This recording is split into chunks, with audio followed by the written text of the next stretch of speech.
Din toamnă ai tăi ți-au tot spus, pune mâna pe carte, vine capacitatea, vine bacul, citește, învață, mai e puțin. Acum e rândul tău să le spui. Stai acasă, stai în clasă, la teleșcoală învățăm împreună. Părinți, ia să vedem, voi cât mai știți?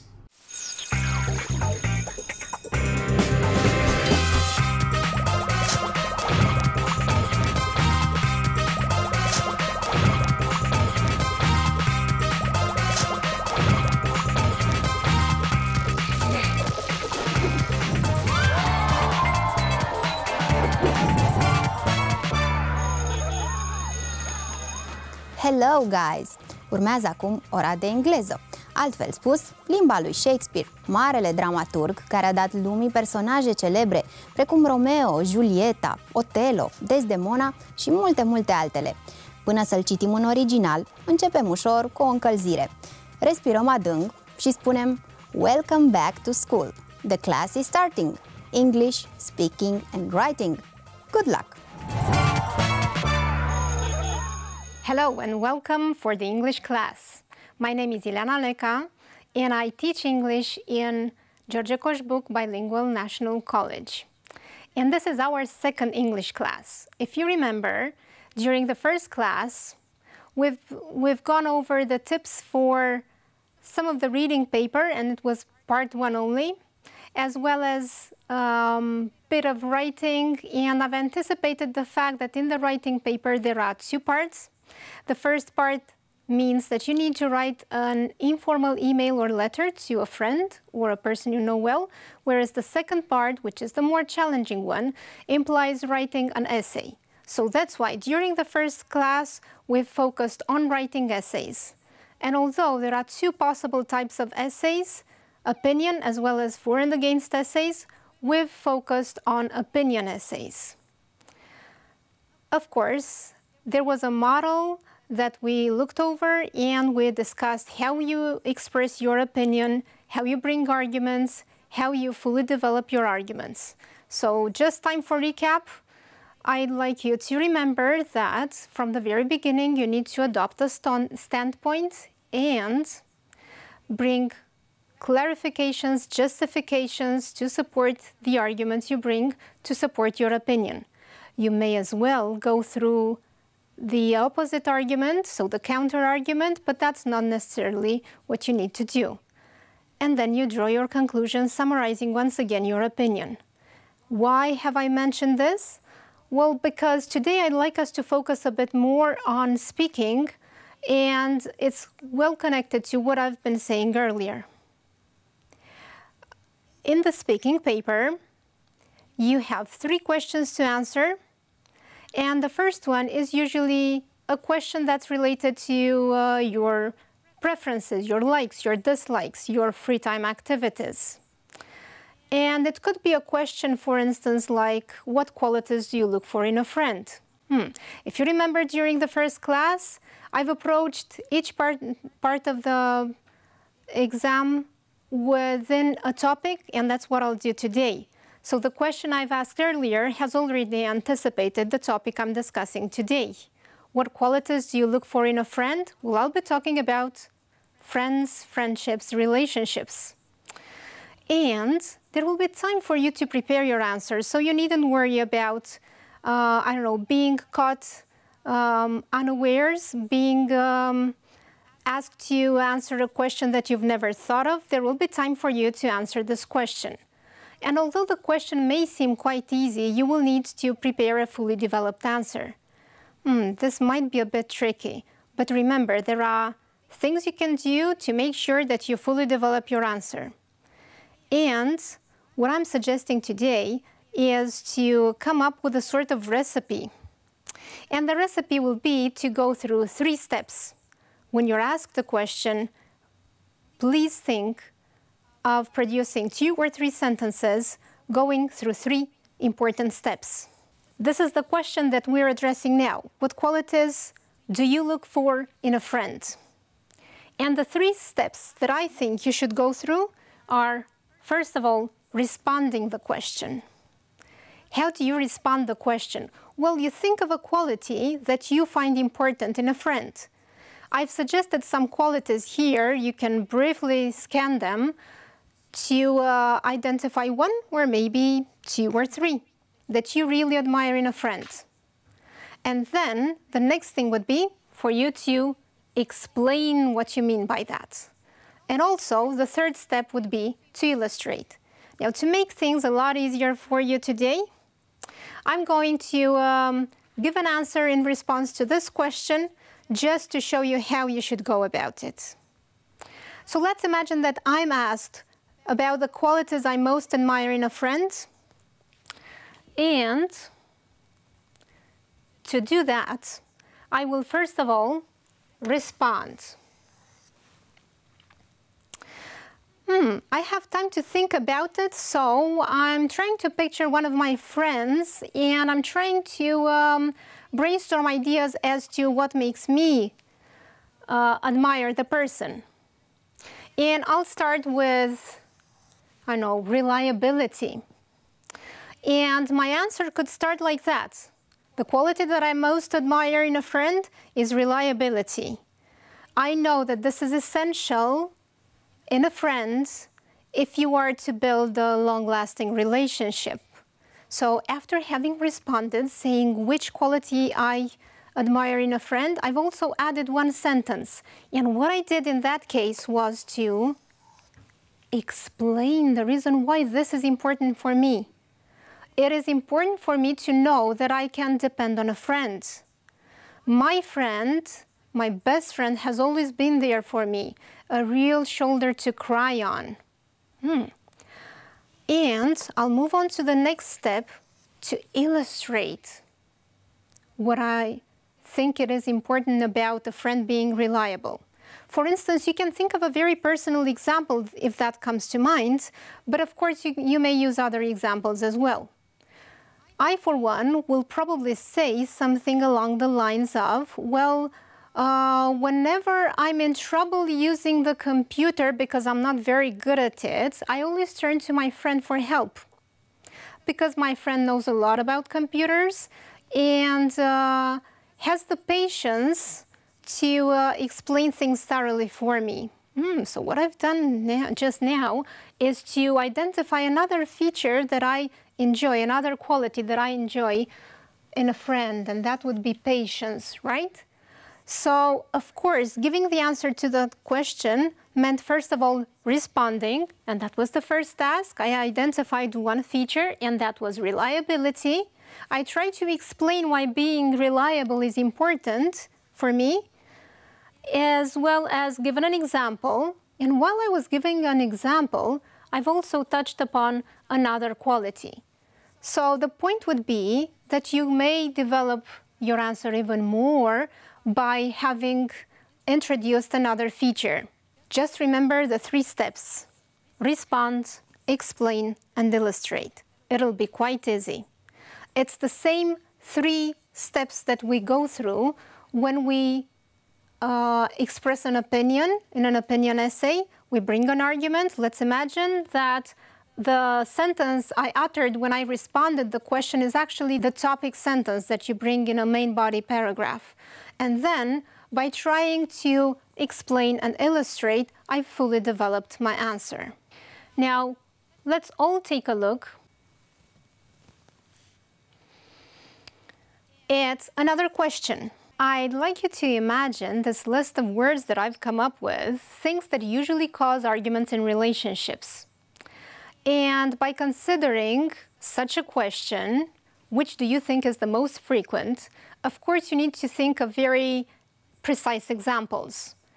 If you are asked this question, of course you need to think of a particular relationship. For instance, I might be thinking of relationship between parents and children. I might be thinking about relationship between partners.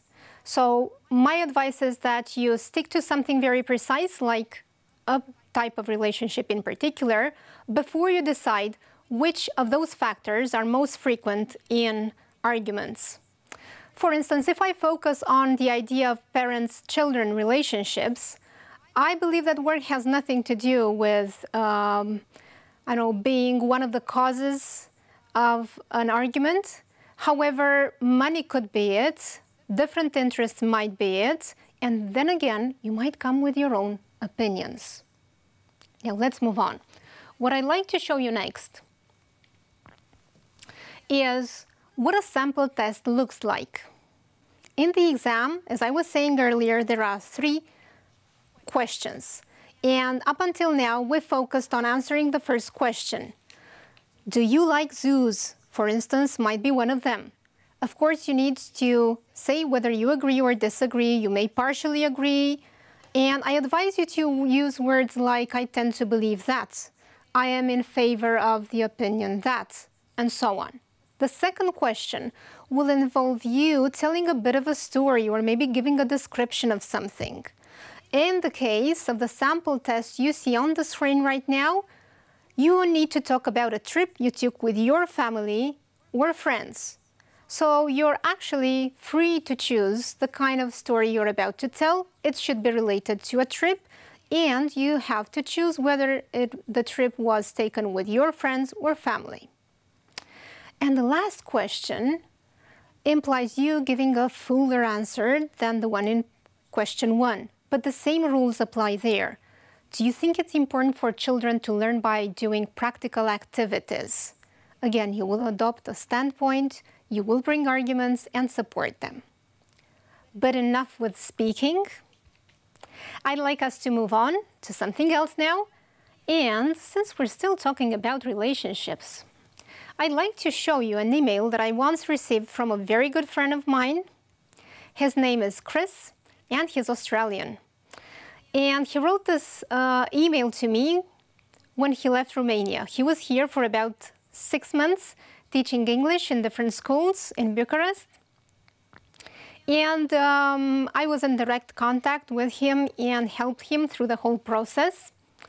And he sent this email to me after a short while. That's why the person he addresses this to is me. So my name is there. Hi, Ileana, he says. And the introductory paragraph is very short, simply says, sorry, I didn't contact you before I left Romania. Remember the place where we used to go and eat brownies? I miss it a lot. So in the introduction, he's trying to make it quite obvious that he's writing to a person he knows very well. And he makes reference to a place where we used to go and get brownies. And he also makes this remark that I did encounter some more brownie cravings, but they have now subsided. In the introduction to this email, my friend was trying to reconnect with me. And that's my advice to you too. In the introduction, you simply need to make it quite obvious that you're writing to a friend. Then the main body should develop why you're writing. So you need to touch upon the reason why you're writing, as well as give details as instructed. You will need to cover the whole task in this main body, which means that you will dedicate most of the writing to the main body. The introduction could be just 1, 2 or sentences long, saying goodbye to your friend. Now, I'd like us to simply scan the main body of the email, and I'd like you to identify the reason why this friend was writing to me. Because the reason is there from the very beginning. He is giving me lots of information about what happened before leaving Romania. And the email is quite funny, that's why I chose this. Because he seemed to have had a problem. He needed to go to the doctors, so he went to Floreasca Hospital, and not knowing Romanian, he had to explain things in English. It was a bit difficult because they realized they need to x-ray him, but did not really know which part they should x-ray. He had a problem with his foot, but then again, they x-rayed his chest. A bit of a mix-up that was funny in the end because they realized it and then moved on to do the right thing. So they gave him some drugs, some cream to put on it, and he says everything seems to be better now, so the problem was solved. And then in the next paragraph, he gives some more details of what he did after having lived in Bucharest. He traveled to Cairo via Jordan and so on. So it's a narration of what happened. Then, of course, the conclusion, as I was saying earlier, could be just 1 or 2 sentences long. is there any news on the new gappers? Well, he was a gapper, and that's a long, long story, so I'm not going to go into that. And he says at the very end, interested to hear how things are going.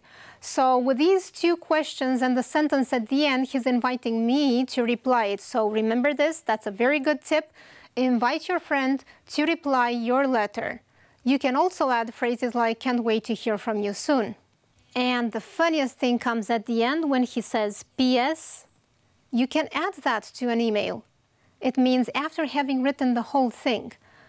My chest is fine, in case you were wondering. Well, he always used to be jokey about all sorts of things. All right, now, as we move on, we're going to take a look at a list of statements that describe features of style applicable to informal or formal letters. You will see on the screen a list of 10 such features, and I'd like us to take those ones that are appropriate for informal letters. And here's the list on your screen right now. Can I start a letter to a friend saying, dear sir or madam? No, that's inappropriate. That's what you'd be writing to somebody you don't know at all. Can we use idioms, meaning expressions? Well, they're a mark of spoken English, so yes, we will take this one. Should we use contractions, meaning can I write won't instead of will not? Well, I'm writing to a friend, yes, and I will take this one too. Do we end the letter with love, best wishes, and so on? Yes, so I'll take this one here as well. Phrasal verbs, meaning catch up with, take up something, yes, so I'll take this one too.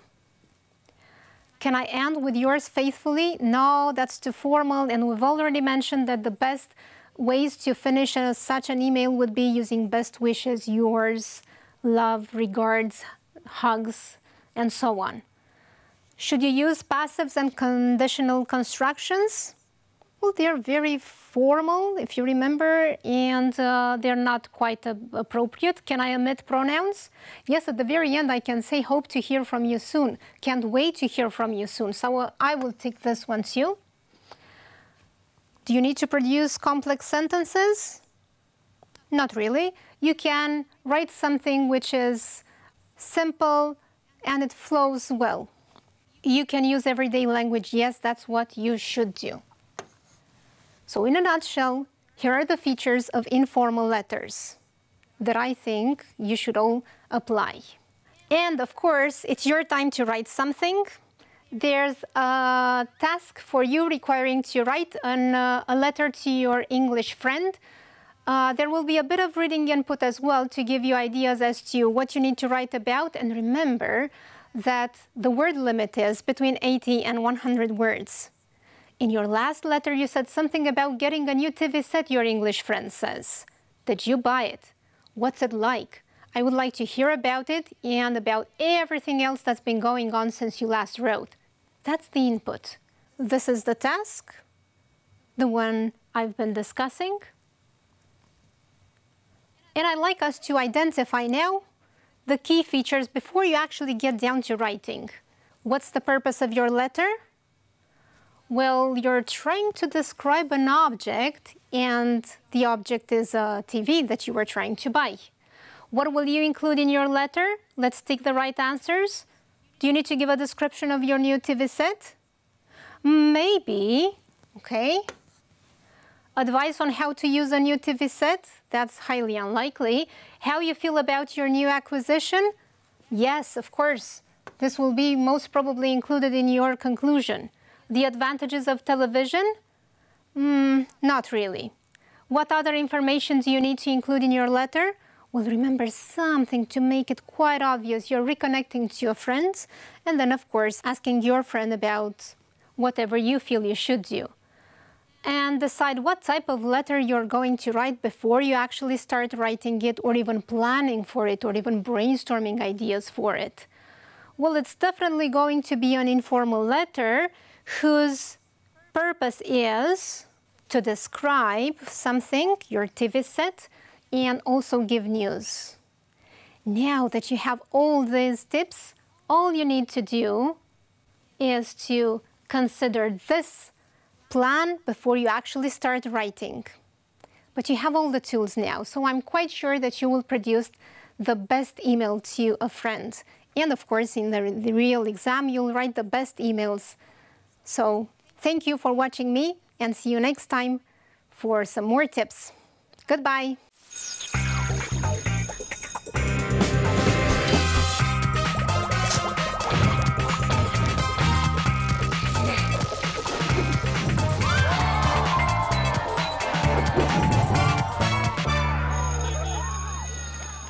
To be or not to be? Aceasta este întrebarea. A fi sau a nu fi prezenți la următoarea oră de teleșcoală? Glumesc, știu sigur că veți fi alături de noi și data viitoare. Până atunci, nu uitați că puteți urmări emisiunile și online pe site-ul tvr.ro, dar și pe canalul de YouTube al Televiziunii Române. Pe pagina de Facebook Teleșcoala TVR găsiți suportul de curs, dar și temele propuse. Nu uitați că rezolvările lor trebuie trimise profesorilor de la liceul la care studiați. Pe mâine, dragi prieteni!